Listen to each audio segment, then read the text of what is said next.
Previously on Kaufmann's Karaoke. Oh boy. Oh boy, the wheel's opening. The wheel is opening. I hope we're awake right now. You think we're awake? Are we awake? I think we're awake right now. I think the wheel is actually opening. And you know what happens when the wheel opens.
All right. Definitely back in Kaufmann's, but this is definitely the classiest Kaufmann's, most swell nice. Kaufmann's I've ever seen. Yeah. I noticed where the gate that led into the mall, that's a wall now. Maybe they haven't built the mall yet? Well, let's try to focus here. Let's now look for, of course, that safe, which I'm a little worried about.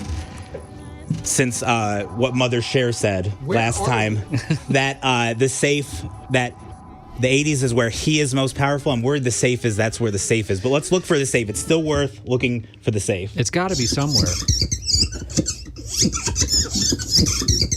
All right, we just looked for the safe. It's nowhere to be found. All that I found is a random dead woman. And a busted up radio. Looks like the radio's turning on. Funny, it doesn't seem to be plugged into anything.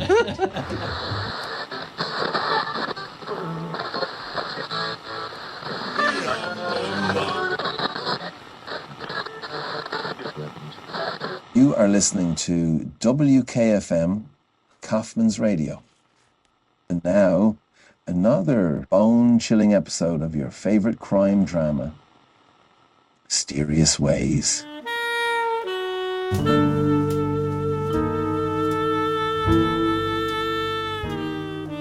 It was late at night, and I was still in the office. I just opened a bottle of brandy to celebrate the case that I recently closed, when all of a sudden a blonde dame walks in wearing shades. "Can I help you?" I asked. The dame steps out of the shadows and removes her shades, and to my surprise, it was her. It was Kitty. Kitty Kaufmann, wife of Edgar Kaufmann, the retailer tycoon, owner and president of Kaufmann's department store. When it comes to department stores, Kaufmann's was the leader of the pack. I haven't seen Kitty in over 5 years. I met Kitty when I was on assignment in Dublin, Ireland. We met at Rose's Cantina.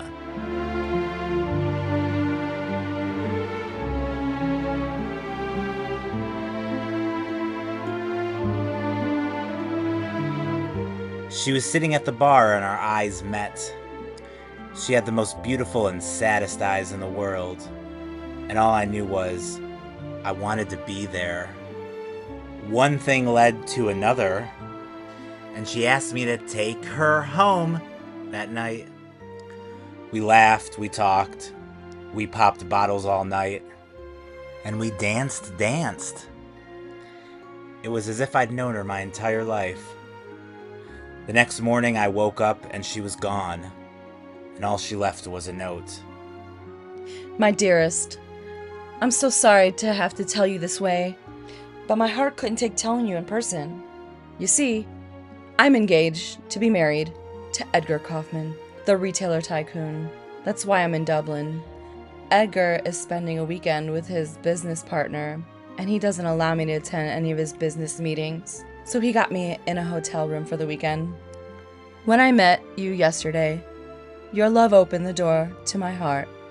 I made the decision to tell Edgar that I was in love with someone else and did not want to get married. So last night while you were asleep, I arranged for Edgar to meet me at the cantina. When I told him, he broke down. He got on his hands and knees and pleaded with me to stay, begged me. I realized that maybe I was being too rash. Yes, yesterday was one of the best days of my life. And today, I think I love you even more than yesterday. But I hardly know you. You see, I've been with Edgar for several years. Sure, our relationship isn't perfect, but I do love him. And I'm not ready to tear down what we built after just one sweet day with you. I'm so sorry. Do me a favor and please don't look me up. I can't have this bizarre love triangle in my life. I hope one day you will understand. Sincerely, Kitty. P.S. We'll always have Dublin. I always wanted to know what love was, and that day, Kitty showed me. But then she left me with nothing but shattered dreams, shattered dreams.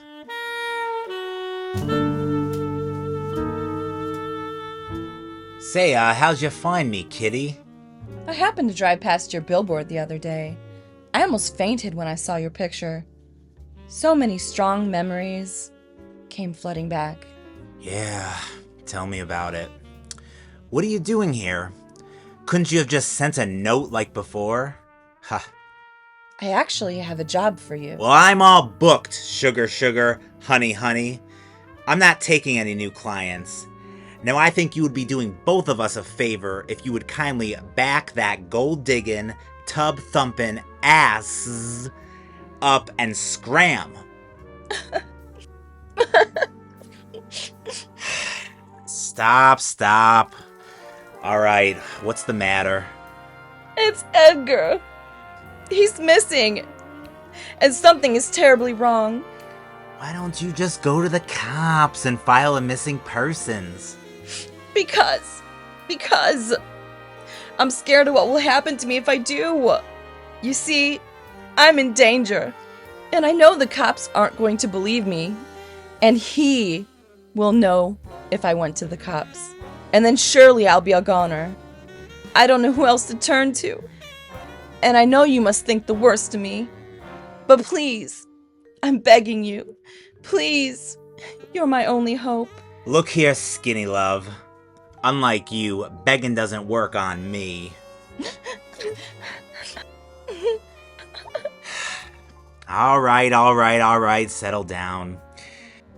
Look, if I entertain you, will you promise to leave and never come back? Yes. Okay, first of all, who is this he? The one that makes you afraid of going to the cops?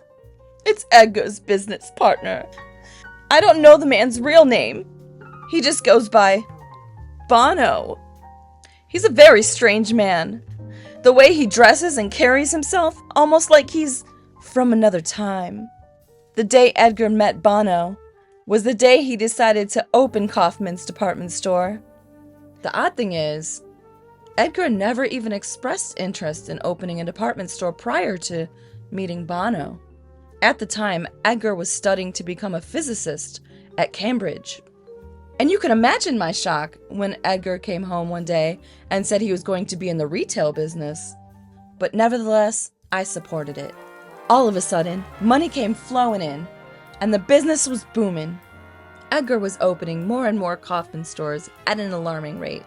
Although I thought it was kind of strange, I knew how smart Edgar was, and I just figured Edgar had a knack for it. So just last week, Edgar went to Dublin again to spend a weekend with Bono. Edgar let me stay home. Smart man. He remembers what happened last time he left you alone in Dublin. I deserve that. Suddenly, at around 3 a.m. on Sunday morning, the bedroom door burst open. It's Edgar. He wasn't supposed to return until the next day. Edgar was covered in blood, and he had what looked like bite marks all over his body. Edgar said that we've got to get out of this place if it's the last thing we ever do. He told me that we were in danger and that he was coming for us. Edgar said that he would explain everything on the way. I packed up my suitcase, and Edgar started the car. I threw my suitcase in the back, got in the passenger seat, but Edgar was gone. The car was still running, but there was no sign of Edgar. Edgar's blood was still on the driver's seat and the steering wheel, but no Edgar. I went back to the house, but there was no sign of him. He just vanished. The poor thing. The only thing I found was this note, which was lodged between the driver's seat and the front door. The only thing in the note was an address. It was the address to the very first flagship Kaufmann's department store. That happens to be where Edgar proposed to me the night before the store opened.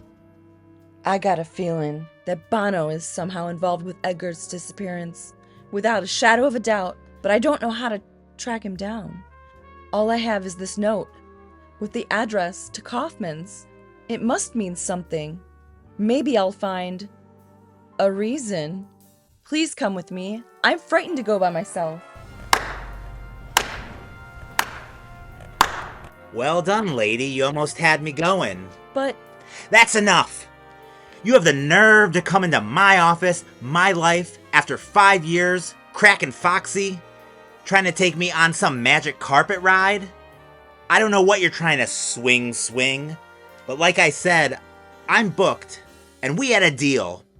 If I entertained you, you would leave, for good. I understand. I must sound like a basket case. Maybe that's what I am. I just had nowhere else to go. I'm going to Kaufmann's tonight, with or without you. Here's the address if you change your mind.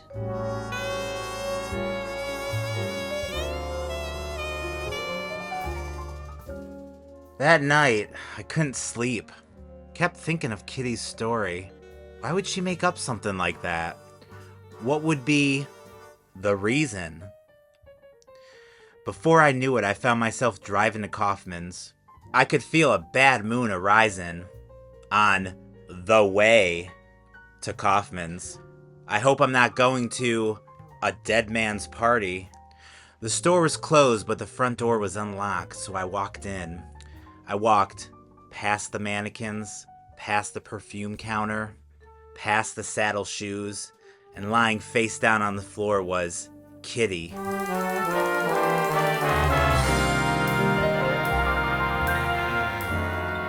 I ran to her, flipped her over, but she was down to one last breath. I was too late. I kissed her pale, cold forehead and whispered in her ear, "We'll always have Dublin."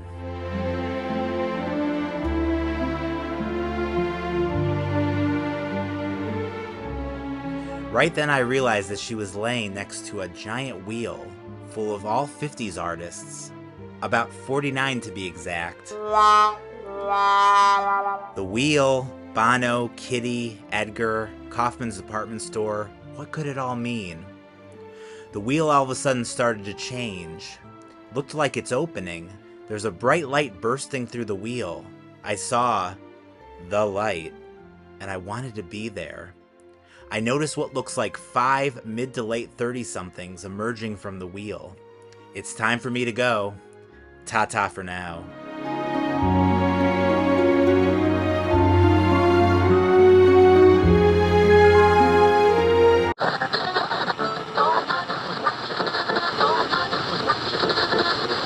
Come along and be my party dog. Party dog. Come along and be my Mr. Sandman. Yes. Bring me in.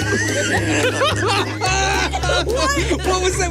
When you said goodbye, ain't that a shame? A little bit louder now. A little bit louder now. A little bit louder now. love you, love you, love you, darling. Baby, you know I do. Is this Steve I again? Work, Sonora. Work it all the time. Yeah. Happy birthday to late night Liz. Yes, Mickey. How do do you call your lover boy? Come here, lover boy.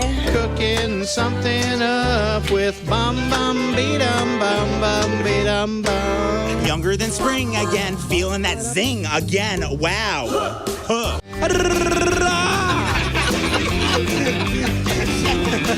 You ain't nothing but a hound dog, crying all the time. I seem to be what I'm not, you see. My heart Shares in your and heart. I'm ready for love. The concept of love. Kitty, goodbye.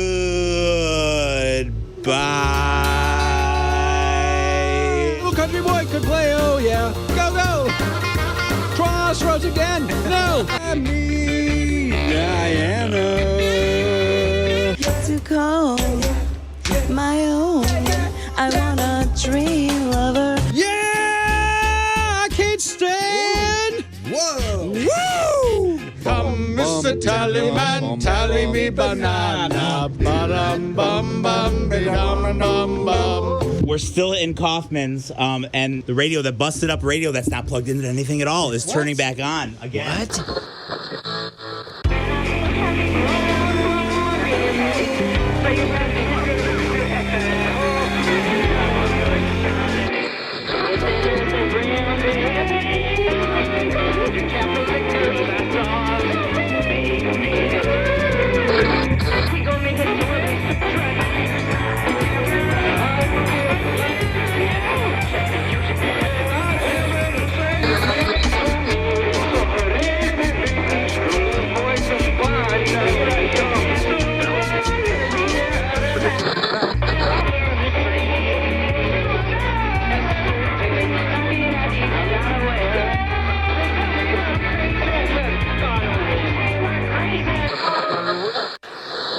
Kaufmann's karaoke crew.